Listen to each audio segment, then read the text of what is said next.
За орой минь тэгээд хэлсэн те. Надаас чанартай контент сайж шаардаад байгаа хүмүүст хэлэхэд хараа. Уучлаарай. Би гингийн амьдрал дээр орчин үеийн техник технологийн дэвшил рүү ойрт чадаагүй явсаар хаад 25 хүрчиж тэгээд тэнийг байгаатай бол уучлалт үсэ. Тэгээд яг зарим нэг хүмүүс муу чадна надаас чанар нэхэж чадна, мөнгө нэхэж чадна.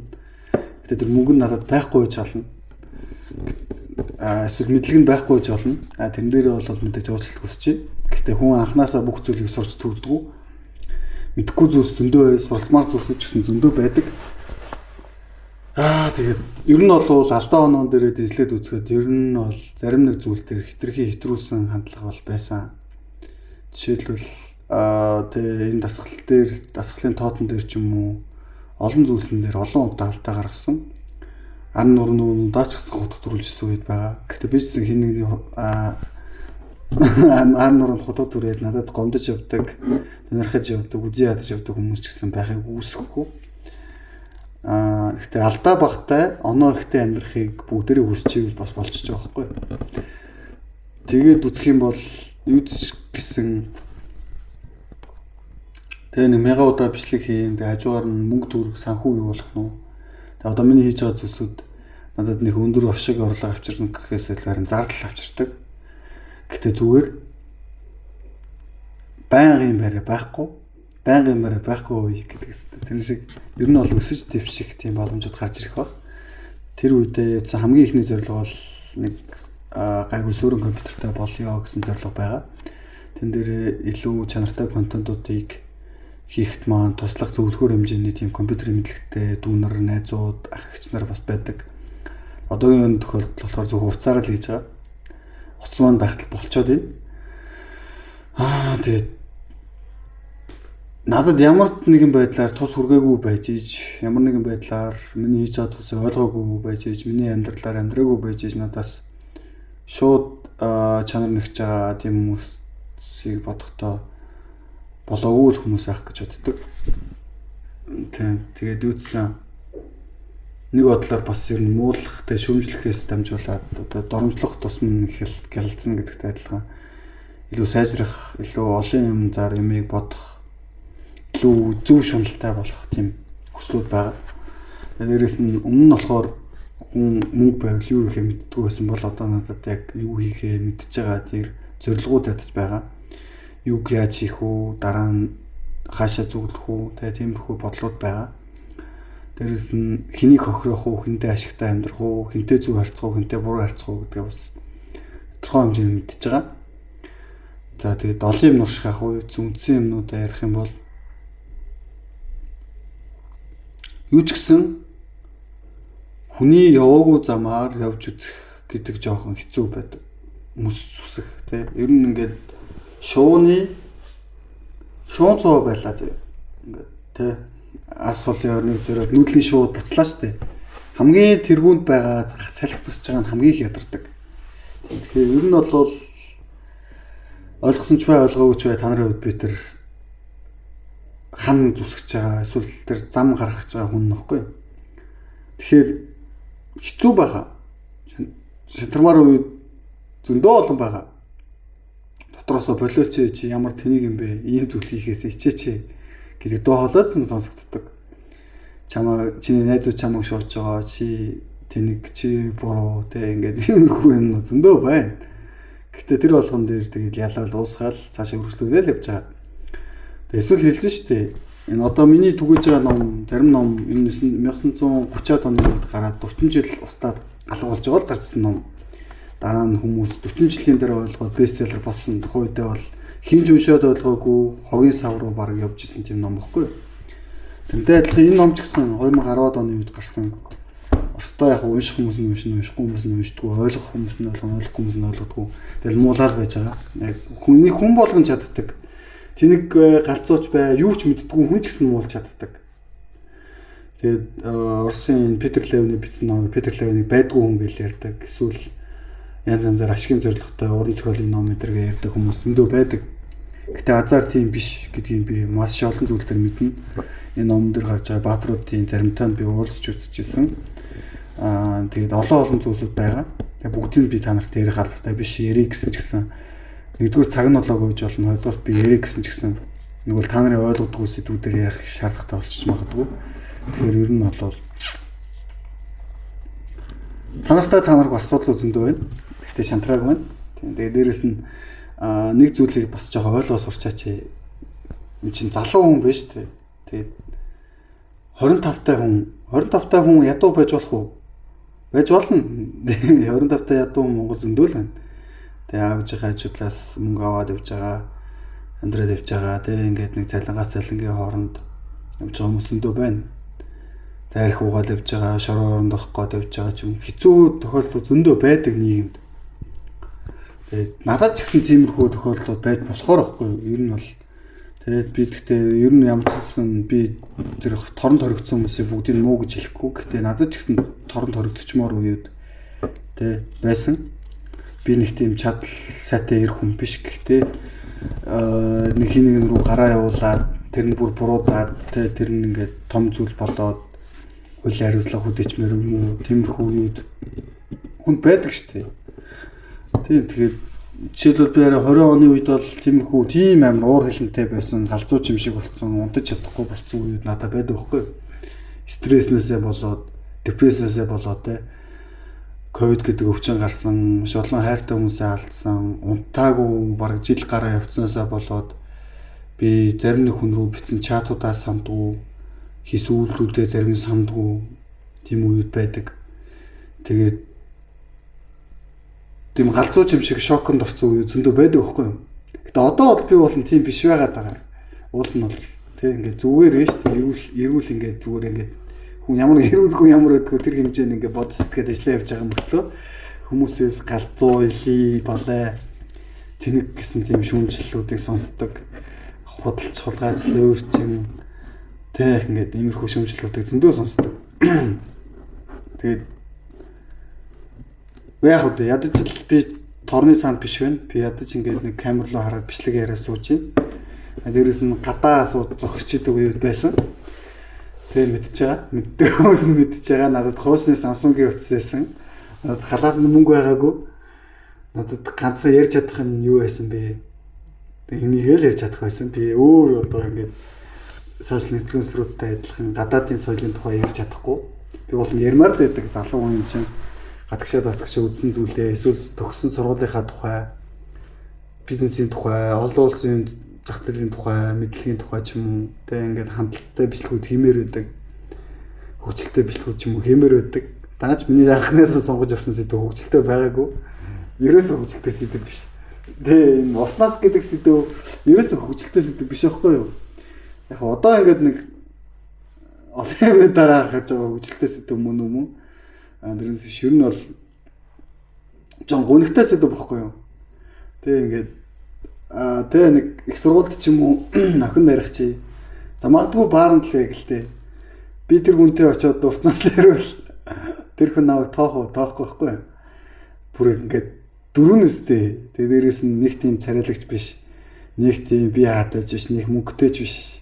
Тэгснээ ирснээ уртнаас яриад идэг те. Сони юм яриад идэг. Ямар галзуу залуу вэ гэж бодоод цогтон үстэй. Тийм. Их сургууль гэсэн тийм. Их сургуулийн амьдрал дээр Монгол Улсын их сургуулийн амьдрал дээр зөндөө олон охтууд байсан гэдэг нь гэхдээ нөгөө харилцсан гэсэн утгаар биш шүү. Зүгээр ингээд хүрээлэл байгаа. Тэгээ тэр хүрээлэлтэй би юу ярил надад илүү наалдах вэ? Тэр хүрээлэлтэй би мөнгө ярил надад илүү их наалдна. Би өөрөө илүү ингээд даруухан байгаад илүү хичээл яриад яг адилхан юм хийгээд явуул надтай хүмүүс илүү наалдна, илүү ойрхон байна. Тэрийг хинээр шилүүлдэггүй сайн ойлгож ирсэн. Эсвэл би нэг жоохон иршүүд байгаад байх юм бол хүндэл хүлээх магадлал илүү байсан. Эсвэл жоохон арх уугаад явбал илүү гоё байна. Илүү олон найзтай болно. Тэгээ илүү их мөнгө олвол илүү их олон наалдна. Тийм амьдрал тай байж болох байсан үгүй байж болох байсан. Одоо ч тийм амьдралтай хүмүүс байгаа. Яг миний насны дээр тодорхой хэмжээний ажил төрөл эрхлээ, тодорхой хэмжээний гадагшаа тодорхой хэмжээний өөрийн гэсэн цалинтай, өөрийн гэсэн ажлын байртай болцсон амжилттай явж байгаа залуучууд зөндөө байгаа. Тэгээ тэр залуучуудаас шал өөр амьдрал сонгосон доо жоохон гутардаг гүндэг үед байсан байгаа. Ер нь бол гэтээ ямар ч гэсэн азар миний хийж байгаа зүйлсүүд маш хүмүүс тусалх хүмүүстэй тусалаад явж идэг. Тэгээд яг энэ миний түгэж байгаа номны хойдолд Орос залуугийн жишээн дээр бол маш олон жишээнүүд байгаа. Тэгээд тэр жишээнүүдийг би Монголд өөрөө боддоор харж ирсэн.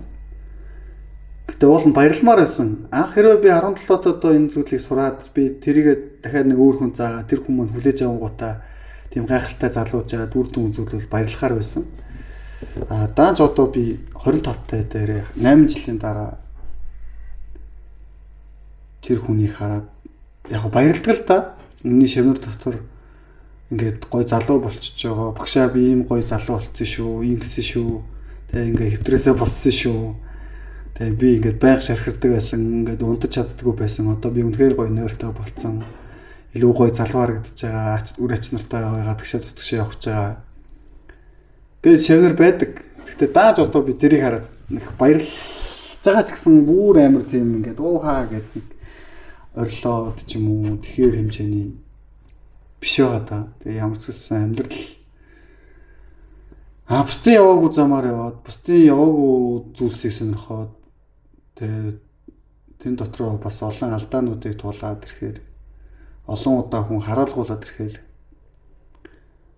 тэгээ магадгүй дотны хүрээллүүдтэй ч гэсэн тийм гэр бүлтэйчсэн хүн хараалгуулаад дад үзэхтэй ингээд ирэхээр яг нь жоохон баярлах нь бага болчих тийм байна. Гэхдээ би та нарт гомдлож байгаа биш. Та нарыг тийм замаар яваарай гэж байгаа юм биш. Энэ зүйлийг суралцаад тийм замаар явна гэсэн үг биш.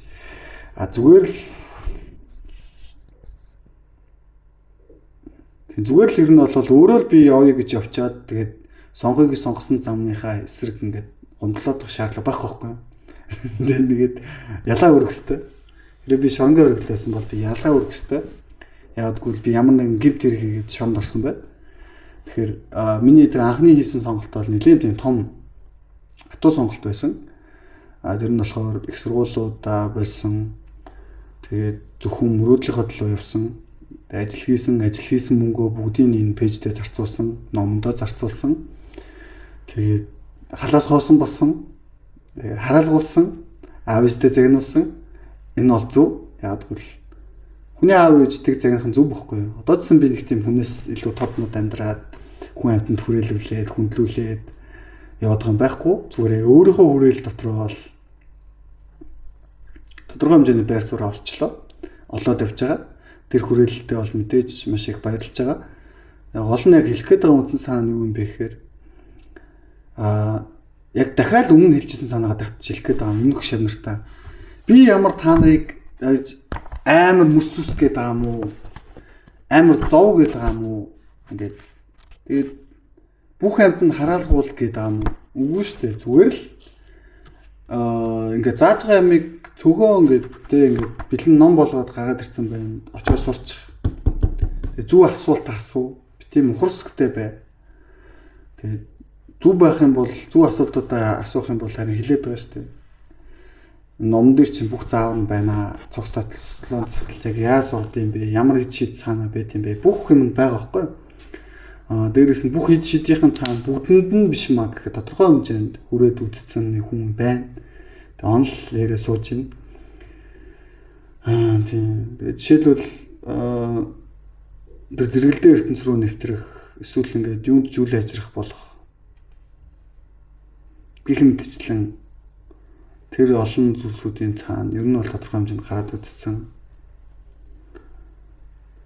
Тэгээ бодлын хурд гэх мэтчлэн олон зүйлийн цаанд гарч үдсэн. Гэхдээ тэр нэг тийм миний хүссэн шиг тийм дуртай гой зүйлсүүд байгаагүй. Тэ юу ч хэлэхэд нөхөр жоохон хэтрүүлсэн байсан. Залуу наснда хитрхи зэрэгэлдээ ертөнцийн гүн рүү нэвтэрсэн юм уу те хитрхи ингээд гүн рүү норцсон байсан. Тэгээ буцъя гэсэн ч гэсэн жоохон хэцүү байсан. Тэгээ тийм болохоор би бас шавнартаа нэг зүйлийг хэлдэг штэ. Та нарын номон дээр байгаа эд шидийн жишээг өөртөө хэрэгжүүлж үзье гэвэл тэр хэмжээний жоохон сэтгэл зүйн төлөөс төлөхтэй бэлэн байгаарэ. Хэрвээ тийм биш бол хэрвээ зэрэгэлдээ ертөнц рүү нэвтрэх гэсэн хүсэл байгаагүй бол зүгээр л цөөхөн доогор хий, зүгээр л эрүүл бай. Тэгээд тэрэн дээр нь зориулаад би та нарт бүхэл бүтэн бүр ном харуулдаг байгаа шүү дээ. Тэр нь болохоор эр хүний давгийн ангилахын нууц гэдэг ном харуулдаг байгаа шүү дээ. Энэ зүгээр л энэ бодиттой амьдралын тухай ном баггүй юу? Бодиттой амьдрал дээр хүн ер нь яавал ер нь таашаал өндөрт юм бэ гэхээр эсрэг үүсэндээ таалагдаад эсвэл хүч чадалтай байгаад бус түүнээр хүндлүүлээд мөнгө төрхтэй байгаад ирэхээр хүн материалын ертөнцид хүн ер нь амжилттай байгаад ирэхээр амьдрал дүүрэн юм шиг санагддаг. Идэх хоолоор дутахгүй, өмсөх хувцаар дутахгүй, бүх төрөлтөө хүнлэгддэг. Гадаа гарахад таны хүмүүс таньдаг. Үу яа чи ямар гоё юм бэ гэж хүндлэгдэхүү хэмжээний амьдралтай. Тэгээд хэрвээ яг ошигнолоор ч юм уу хэлэхэд хэрвээ чи баар сав орлоо. Тэгээ залуу хүн байсан бол баар сав орлоо гэж бодоход ингээд чи хангалттай мөнгөтэй тэгэл шоудс ингээд найз нөхдөд байгаа тэгэл гоё л байлгүй дээ. Би бас яг тултан явж үзэг болохоор тэгээ мэдээж л гоё юм байдал энэ дэр штэ. Жишээлбэл эсвэл бүх байлаа гэж бодоход улсын арсан ч юм уу улсын аймгийн арсан ч юм уу тодорхой хэмжээний цолон түлээ тодорхой хэмжээний мөнгө төрхтэй болоод тэгэл аав чинь чамайг хүндлэн чамд ингээд гоё байр гаргаад өгчин чам гоё машин өгчин. Тэгээ хүмүүс чамайг хүндлэн чи яагаад гэвэл том биетэй байхгүй юм. Бас том биетэй. Ирэх хүн шүү дээ. Монгол ирэх хүн. Бид бүгчүүдийг шоолж байгаа биш. Ер нь зөв тийм амьдрал мэдээж гоё л байлгүй дээ. Яг залуу байвал. Гэтэ яг хэлэх гээд байгаа нэг юм нь болохоор та нар байнга тийм байхгүй юу? Байнга тийм байхгүй. Хүний хүсэл өөрчлөгддөг байхгүй насаад байгаа. Чи өөрөө 25 таа бол яг хөтэ чи аймгийн арслан байлаа, Урслын арслан, орхон баяр ч юм уу те хин ч юм уу боллоо. Гоё байхгүй юу? Тэгвэл тэрийг мэдэр. Тэгээ яв. Хамаагүй би тэрийг бол би та нарыг битээ гэж хэлдэггүй шүү дээ. Харин ч бүр тэгж тэр нь гой санагдаж байгаа бол явж үзэх хэрэгтэй байхгүй юу? Гэтэ битээ үхэл гэж хэлээд байгаа шүү дээ ерөөсөө. Битээ үхэх гэж хэлээд байгаа байхгүй юу? Ягаад гэвэл залуу гэлтгөө хөвшин гэлтгөө хүн алтаа гараж болдог байхгүй юу? Олимпийн аврах хүн ч гэсэн алдаа гараж болдог. Бид нэр тэрийг мэдэн штэ. Бид нэр Олимпийн анхны алт авсан хүмүүсээ хүний тэгээ шорон суулгацанд байгаа. Энэ бол үнэн байхгүй юу? Яг тэр хүний хувь хүний алдаа байж болно. Гэхдээ бид тэр хүний алдаан дээр тавлах байгаа биш. Зүгээр альва гоё жаргалтай зүйл хэтэрхээрээ зовлон болчдөг байхгүй юу да. Тэ дотны харилцаа гоё гэж болно. Олон хүүхнүүдтэй харилцаад үзье. Гоё гэж болно. Гэхдээ чиний тэр бэлгийн энерги гэдэг зүйл чинь зөвхөн ингээд тэгээ нэг хүнтэй унтахад зориулагдсан зүйл биш байдаг байхгүй юу? Цаашаа ингээд өөр олон чиглэл рүү зориулагдсан зүйл байдаг. Сэтгхүү чиглэлсэн, эрүүл мэндэд чиглэлсэн тийм зүйл байгаад байдаг. Гэтэл чи тэрийн залуу наснда юм үзээгүй юм шиг өрн таран хийгээд дуусгачвал чи залуу гэлтгүй муухай хөгшин санаатай, хоосорцсон, гүнцсэн тийм хөгшин баачгаа болчдөг байхгүй юу да. Тэгэл юм болгоны шүмлээл юм. Одоо манай Монгол тийм залууч зөндөө байгаа. Ингээд гар хангалах юм уу, ямар нэгэн буруу шоу, архитект тиймэрхүү зүйлстэй донтсоод тэр зүйл нь явандаа өөрийнх нь оюухан эрүүл мэндийн итцэн. Тэгээ залуу хүн байж нэг нормасын юм.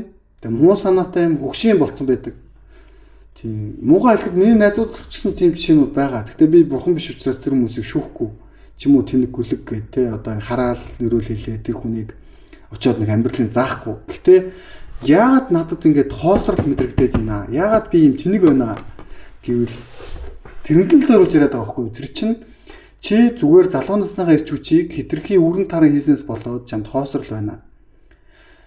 Тийм хэтрүүлэхгүйгээр л бай гэж хэлээд байгаа. За эсвэл заавал тийм муу жишээ биш, сайн жишээ байна. Миний найзууд дотор тэг ингээд сая хэлж байгаа шиг гоё явж байгаа, гоё компанид гоё ажил хийж байгаа гоё найзууд байна.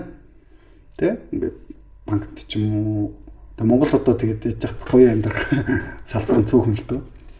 Нэг банкнд юм уу? За уурхайд юм уу те.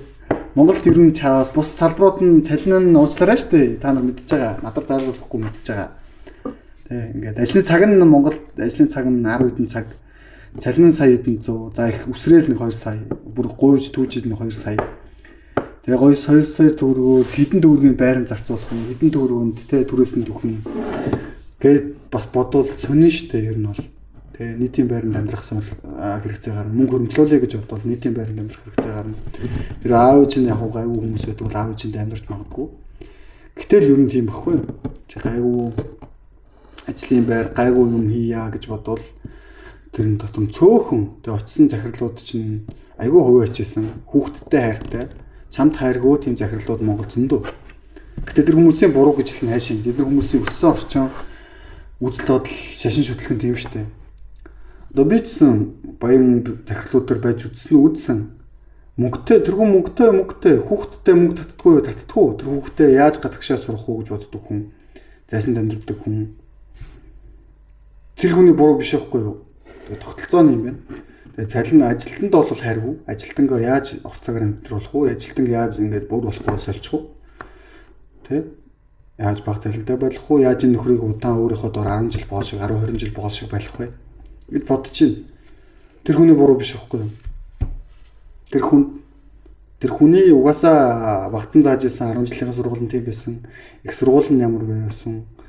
Шашин шүтлэг нь ямар байсан? Нэтгэл нэмшил нь ямар байсан? Тэр хүн бурхны талаар хэр мэддэг үү? Өөрийнхөө талаар хэр мэддэг үү? Тэр хүн хэдэн настай хүн бэ? Юу туулж ирсэн хүн бэ? Гэ бодоод үзэхэд тэр 40 50 наснда тиймэрхүү хандлага гаргаж болох нь байж л болох л зүйл. Нэг тийм хүнээс нэг амар бурханлаг ойлголт асуух гал. Эсвэл буцаагаад тэр хүн эсвэл ажилтан ч гэсэн тийм бурханлаг хандлага гаргахгүй шүү дээ. За болий. Ажилтнаа ингээ үнэхээр гой цалин өглөө гоё байлаа гэхэд монголчууд итгэл даадгүй гэж хэлдэг те архиудаг гэл ийм нийгмийн олон харилцаанууд байна.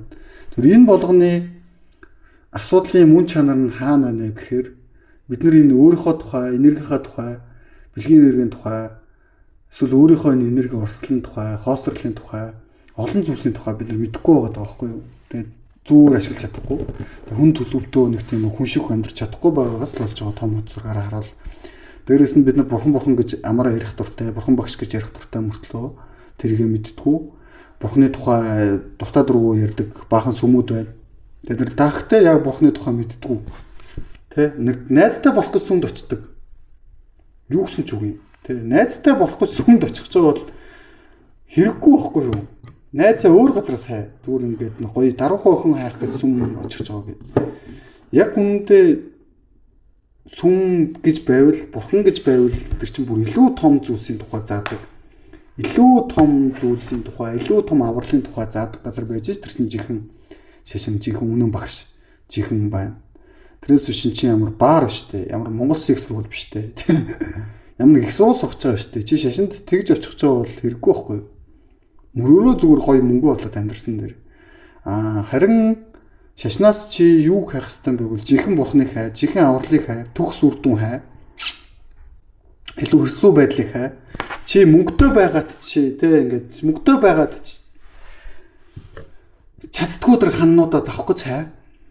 Чи гоё байсан чинь чиний хос чамааг орхио явчихж байгаа бол ягаад миний хос ингээд намайг ганц би үлдээч вэ? Тэр мөнгөтэй байгаадсэн чи миний хүүхд ингээ өвчтөд өрчлөө шүү дээ. Би яах вэ? Би Японд явлаа, Солонгост явлаа. Америк явлаа, Америк мөнгө зарлагдлаа, үдэхгүй ярьчтэй. Яагаа миний хүүхдийн өвчтөд өрчөө?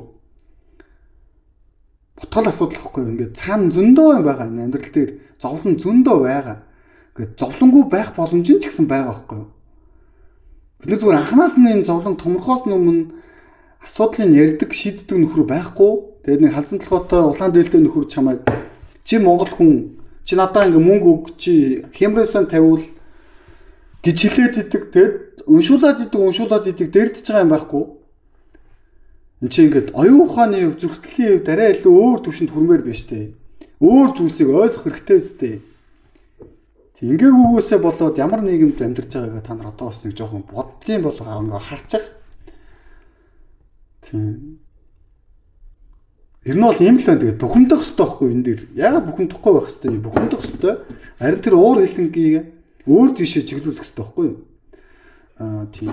Ерөөсөө бухимдахгүй байгаа бол чи тэнэг хүн байхгүй юу? Чи ерөөсөө амьдрдаггүй хүн байхгүй юу? Гэт нийгмээр нь дүүр асуудал байж идэл ингээд тэнэг юм шиг зүгээр дөнгөө үе шиг байгаад тэг чимээгүй байгаад тэрийг даруй байдал гэж ярьж байвал тэр чин даруй байдал биш байхгүй юу? Тэр чин жиггэн тэнэглэл байхгүй юу? Ер нь бол тэгэхээр ер нь бол тэр тэнэглэлүүд чинь томроод ивэл нийгэм болно. Тэгээ нийгмийн тэнэглэлүүд томроод ивэл юу бодож болох юм те? Одоогийн байгаа байдал болдог байхгүй юу? Тэгээ ер нь бол одоо бид нарт гэхдээ бас болохгүй бүтэхгүй юмуд ийм их биш. Би бас яг сая ууртай талаас нь арчлаа. Болж байгаа бүтэж байгаа юмуд байгаа. Одоо гол нь бид нар болж байгаа бүтэж байгаа талаа идчихмээргүй байгаа байхгүй юу? Яг гэвэл муу мухаа нийлээд ихсээд ирэхээр болж байгаа бүтэж байгаа зүйлсээ идчихдэг байхгүй юу? Тэнд байгаа нэг монгол залуу гадаад дотоод яваад ирсэн гайгүй залууга ад үздэг. Монголд ирээд амьдрэх гэсэн амьдрах нөхцөл нь байхааргүй хүнд сурталтай. Тэ? Хаасаа хүнд сурталтай, авилгатай нийгэмд монголчууд гадаадд л амьдрна. Гайгүй монголчууд нь гадаадд л амьдрна. Монголдоо ирээ гэхээр аюулгүй байдал ахгүй, баахан шоудалтай, ингээд дээрлэхүү, тэ ад үздэг юм тогтолцоотой, ядуу, ууртай, нэглэх бүү эр хүн хүмүүсээр дүүрсэн нийгэм байгаад ивэл эмэгтэйчүүд нь монгол эрчүүдтэй гэрлэхгүй байхгүй юу? Ч одоо 20-р зуунд байсан бол яг бас хаалттай нийгэм гэж бодгосон. 21-р зуун болчиход байхад тэн ч гэсэн гадагшаа дотгошоо өөр хүмүүстэй харилцаа гэж бодно сте. Өөр соёлтой харилцаа, өөр тав тухтай харилцаа. Тэгээ илүү баталгаатай нийгэмд амьдрий гэж хүсгэн тэр хүний зүг байхгүй юу? Тэр эр хүн баймаар аваад илүү гоё эр хүн бай. Илүү бүх төрөлтэй эр хүн бай. Илүү ухаантай бай, илүү холч ухаантай бай. Илүү хүчтэй байцгаая. Би ганцхан хүн, туранхай хүн, номын хүн надад хийж чадахгүй, нурааж чадахгүй хан зөндөө байна. Та нар чинь бас намайг бодвол тэ нэг олон зүйл боддог. Илүү юм ухаалтай хүмүүсээс байгаа байлгүй дээ. Тэгээд утгагүй бас мянган хогийн норог бичлэгний дараа нэг миний бичлэгнүүд зарим нэг хэсгээр гадаад хүрдэг болж магадгүй. Зарим хэсгээр бол гадаад түрээд эхэлсэн байсан. Тэр үед бас яг энэ хайртай хүмүүсээ алдаад зөвхөрсөн байгаа. Тэр хүмүүст ч гэсэн зориулаад бити шантраарай, бити сандраарай. Өдөө урагшлая гэдэг тэр дуу болоо бас хөрвж чадхаа. Юудсан нэг 27 минутын нэг хогийн бичлэг боллоо. Хангалттай урт хогийн сав хийж чадсан та баяртай байна. Тэгээд хогийн савч байсан хамаагүй үд дуусгасан байвал тэр хүнтэй бас баярлалаа. Баяртай.